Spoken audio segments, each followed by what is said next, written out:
क्रिस्त में प्यारे भाई और बहनों, आप सबों को जय यीशु। आज दुनिया भर में हम वुमेन्स डे मना रहे हैं। आइए मैं आज आपके सामने 3 स्त्रियों को प्रस्तुत करना चाहती हूँ। 2 के बारे में जिन्हें हमने बाइबल में कभी सुना भी नहीं होगा या ध्यान भी नहीं दिया होगा। आइए हम पाठ पढ़ेंगे निर्गमन ग्रंथ अध्याय 1 पद संख्या 15 से। मिस्र के राजा ने इब्रानी दाइयों को, जिनमें एक का नाम शिफ्रा और दूसरी का नाम पुआ था, आज्ञा दी कि जब तुम इब्रानी स्त्रियों को प्रसव कराओ और देखो कि लड़का पैदा हुआ है तो उसे मार डाला करो, और यदि लड़की पैदा हुई हो तो उसे जीवित छोड़ दो। लेकिन वे दाइयां ईश्वर पर श्रद्धा रखती थी। उन्होंने मिस्र के राजा का आदेश नहीं माना। उन्होंने लड़कों को भी जीवित छोड़ दिया। इसलिए मिस्र के राजा ने दाइयों को बुलाकर उनसे पूछा, तुम ऐसा क्यों करती हो? तुम लड़कों को भी जीवित क्यों छोड़ देती हो? दाइयों ने फिरौन से कहा, इब्रानी स्त्रियां मिस्र स्त्रियों के समान नहीं हैं। वे बड़ी हष्ट-पुष्ट है और दाई के अपने पास पहुंचने के पहले ही प्रसव करती है। यहाँ पे हम देख सकते हैं कि मिस्र के राजा फिरौन 2 दाइयों को, जिसका नाम बाइबल में लिखा गया है, जिन्हें हम शिफ्रा और पुआ के नाम से जानते हैं, इन दोनों को बुलाकर कहा कि इस्राएली के सभी लड़कों को जन्म लेते ही मार डालो और सिर्फ लड़कियों को बचा के रखो। ये दाइयां, ये दोनों इस्राएलियां थी। ये जानते थे कि यह ईश्वर की इच्छा के विरुद्ध है। वे ईश्वर पर बहुत अधिक भरोसा रखते थे। उन्हें मालूम था, अगर वे ईश्वर की इच्छा के विरुद्ध जाएंगे और राजा की इच्छा के अनुसार करेंगे तो उनके जीवन में कभी भी प्रभु की आशीष नहीं होगी। वे जानते थे कि इस्राएली जनता ईश्वर के सबसे चुने हुए, सबसे प्यारी जनता थी। इसीलिए उन्होंने इस दुनिया के राजा की आज्ञा नहीं मानकर विश्व मंडल के राजा की इच्छा के अनुसार, उनकी आज्ञा के अनुसार इस फिरौन के विरुद्ध गए। हम देख सकते हैं वाक्य 20 और 21 में, जहां पर लिखा गया है कि ईश्वर इनके इस कार्य के कारण बहुत अधिक खुश हुए। ईश्वर ने इन दोनों के परिवारों को आशीष दी।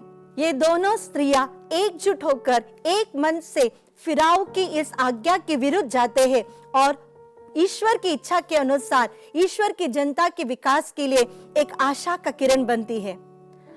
प्यारे मित्रों, आज के युग में यह जस्ट ऑपोजिट है। यहाँ पे लड़कों को ज्यादा प्रेफरेंस दिया जाता है और लड़कियों को मार दिया जाता है।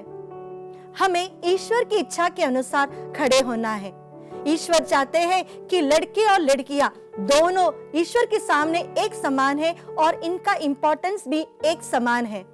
आज के समाज में जहां लड़कियों को पढ़ाया नहीं जाता, उनकी जल्दी शादी की जाती है। मुझे खुद पता है, मेरी एक स्टूडेंट जो 5th स्टैंडर्ड की थी, बहुत अच्छी थी, बहुत अच्छा पढ़ती थी।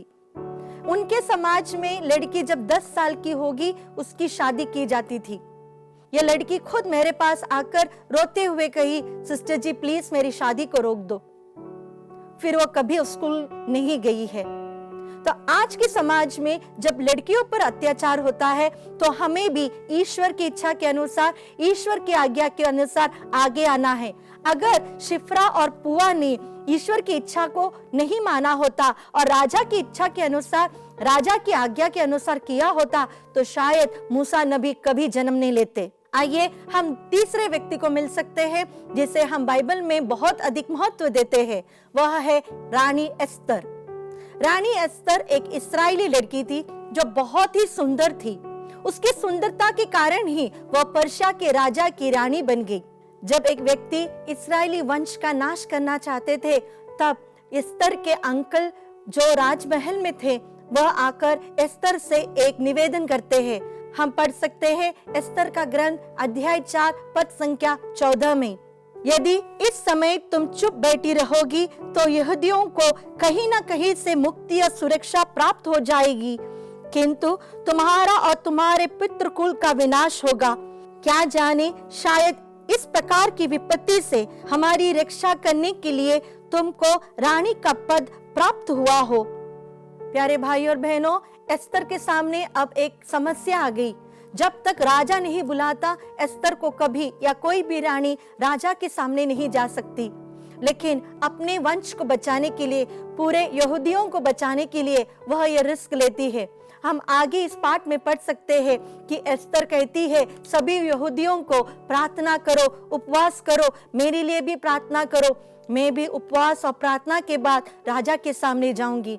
बिन बुलाए राजा के सामने जाना मतलब मृत्यु दंड। लेकिन एस्तर अपनी प्रजा के लिए, अपने लोगों के लिए यह रिस्क लेती है और राजा के सामने अपनी बात बहुत अच्छे से रखती है, जिसके कारण यहूदी बच जाते हैं। एस्तर का विश्वास, एस्तर की प्रार्थना, उसकी निष्ठा, ये सब हमें एस्तर सिखाती है कि प्रभु की इच्छा के अनुसार अगर हम अपना जीवन बिताएंगे तो हम एक वंश को पूर्ण रूप से बचा सकते हैं। ये तीनों स्त्रियां जो शिफ्रा, पुआ या एस्तर, ये तीनों राजा के विरुद्ध, उनकी आज्ञा के विरुद्ध जाते हैं। लेकिन उनका जो रस, वे जो प्रार्थना और उपवास करते हैं, इसके कारण वह विश्वमंडल के ईश्वर को खुश करते हैं। प्यारे बहनों, आज दुनिया वुमेन्स डे मना रही है, तो मुझे पता है कि हमारे दिल में कई दुख है, कई संकटें हैं। हमारे परिवार की परिस्थिति भी कई बार अच्छी नहीं होती है। हम भी निराश हो जाते हैं, हताश हो जाते हैं, ऐसा लगता है कि बस हो गया। लेकिन प्रभु हमें सिखाते हैं बाइबल के इन तीन स्त्रियों के द्वारा कि अगर हम विश्वमंडल की प्रभु की इच्छा के अनुसार आगे बढ़ेंगे, कितना भी डरना क्यों ना हो, कितनी भी संकट क्यों ना आए, मृत्यु को भी सामना करना पड़े, लेकिन प्रभु की आत्मा हमारे साथ रहेगी, हमें शक्ति प्रदान करेगी।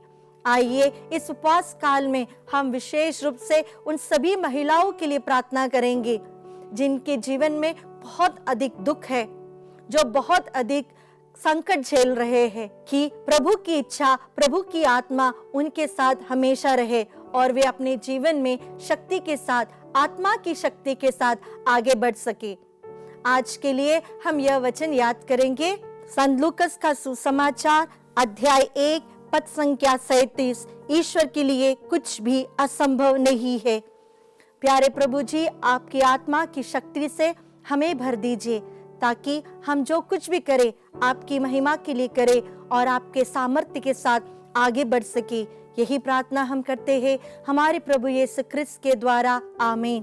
पिता, पुत्र और पवित्र आत्मा के नाम पर, आमीन। आप सबों को जय यीशु।